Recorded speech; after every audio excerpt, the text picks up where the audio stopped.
welcome to Chris Cox Draws. I'm Chris Cox, which is a good thing because otherwise you'd be wondering what channel you're looking at. And before you look at a blank piece of paper for too long, please click like and subscribe. As today we're going to show you how to draw a cat. But before then, I just want to pan around a little bit because I'm quite happy because I've got a little studio space set up.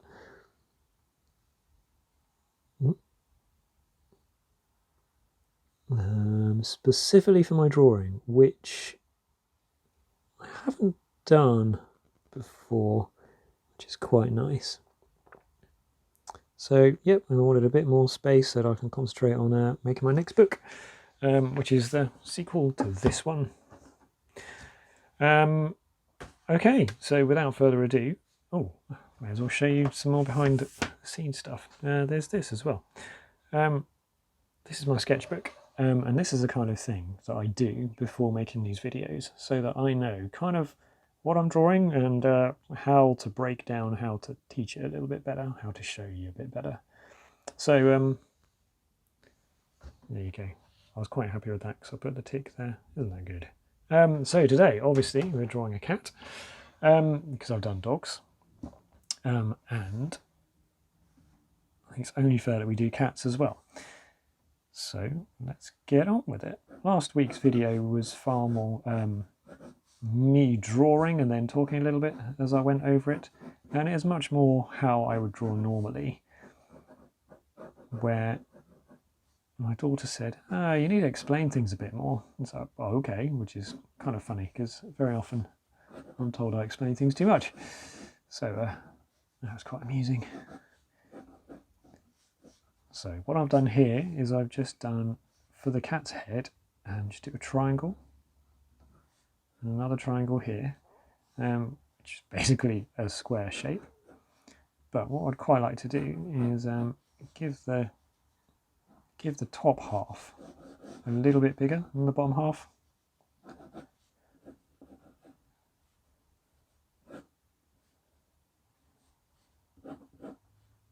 Just a little bit. To vary the shape a little bit.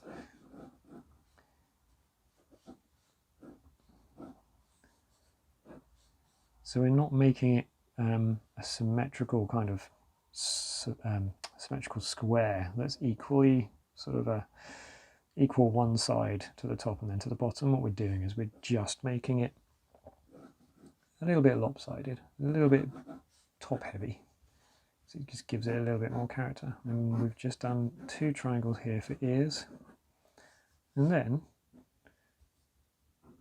we can break those into smaller triangles like that. So we've got smaller triangles here, here, here and here. Now one thing my daughter and my son said after this was, after my video last week, was how I'd drawn a dragon from my first children's book. And called him Duncan because I completely forgotten his name was Douglas, so she pulled me up on that. So if you go back and watch the last video, you will see a mistake that I'm not bothering to edit because it's done, it's dusted, and we'll leave it there. Anyway, back to this drawing. Now this is an interesting shape. So imagine a teardrop shape, or kind of like a water balloon being thrown through the air, or about a water balloon landing, going. So this is kind of like a squishy water bomb.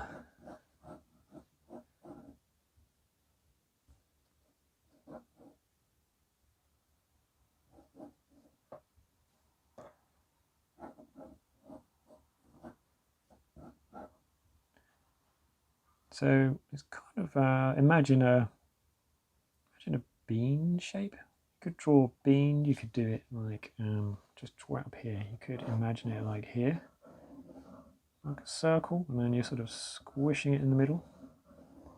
It's like a kidney bean. And then you're just adding a little bit of a taper on the end so it gets really thin as it joins up with the head.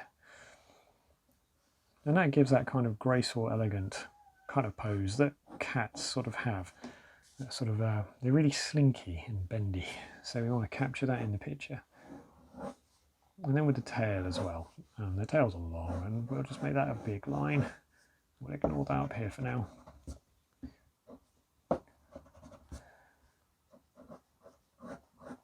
So once I've done one part of the line, I sort of do for the tail, I do a little semicircle at the top, and then bring it back down the other side. Okay.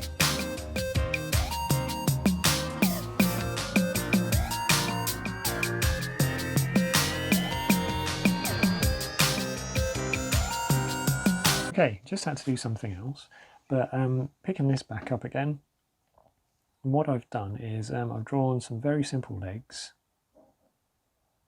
They're simple lines. We're keeping the legs very simple because animal legs can be very tricky. It takes a bit more practice to draw those. But I've sort of done these sort of slightly more rounded at the top and flatter at the bottom type feet. So imagine if you had a piece of blue tack or plasticine or Play-Doh. I'm not sponsored by blue tack, by the way, or plasticine or Play-Doh. Imagine you had some sort of clay like that, and you rolled it into a ball and you squashed it onto a desk, and then you'd have a flat base, and then it'd be rounder at the top. And maybe if you pushed it to one side, it would be a little bit slanty, so it'd be a bit fatter this end and a bit thinner this end. So that gives us a nice round shape for feet. And it gives it, again, a bit more life. So we're not just doing balls like this. Because if a ball or a squished ball like that, because that looks like it's just sitting on the ground, whereas something like that, this, more like a teardrop squished ball of clay, that looks like it's on the ground and it's part of the ground. Not part of the ground, because that would be kind of strange sci-fi stuff, but you get the idea. And there's weight on that foot because the body is transferring weight down. So that's what we do. And then, because we're keeping it simple, we just do a couple of lines on each foot for the cat's toes. Okay, and now what I'm going to do, better do his face. Now, around the centre of the face is where you usually put a nose, unless you're doing some strange alien creature or monster from an action cartoon. So we're just going to give a little triangle here for the nose, and then, no, we're not going to do triangle eyes, although that would be quite interesting. We're just going to do a couple of ovals for eyes here. And again, just give them a little smile. And then I think we're ready to go. Now again, I'm just using my thicker, darker pencil. I use the animation pencil. Again, I'm not sponsored by these guys, but they're welcome to sponsor me. This is a really good animation pencil. You can use whatever harder pencil you have. You can use pen, you can use felt tip, whatever. So long as what you're roughing out things like this, like in the green pencil, so long as what you're drawing as a rough basis for your picture, getting the structure right, as long as that's softer, and then what you fill in with is a bit harder and gives a thicker line, you'll be okay. Because when you tidy up your picture, you'll end up rubbing out all the green.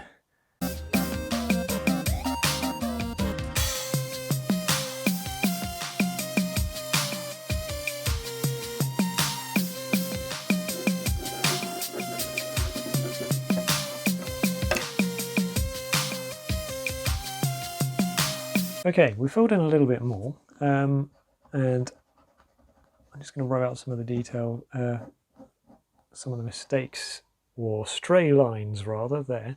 What I've done is I've just kept it quite loose. I'm just going to add some tuft of hair because I really like doing that with my pictures, and we've just kept it really simple with the lines. Yeah, and then I'm just going to carry on doing sweeping lines and keeping it there, like a snake. And then just going to add some stripes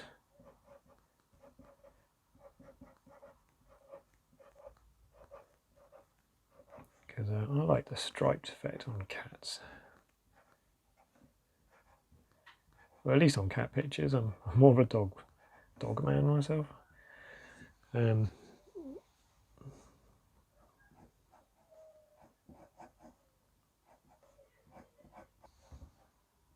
Let's try and get a sharper edge and just highlight it a little bit.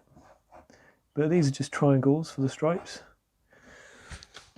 And there we go. And then all we need to do is just add a little faint line under here to add a bit of floor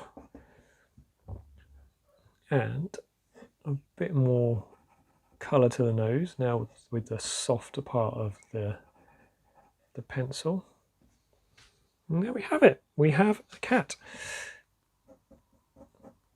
Oh, always like adding just a few lines just so the cat looks like it's on the floor, and some stray pieces of grass as well.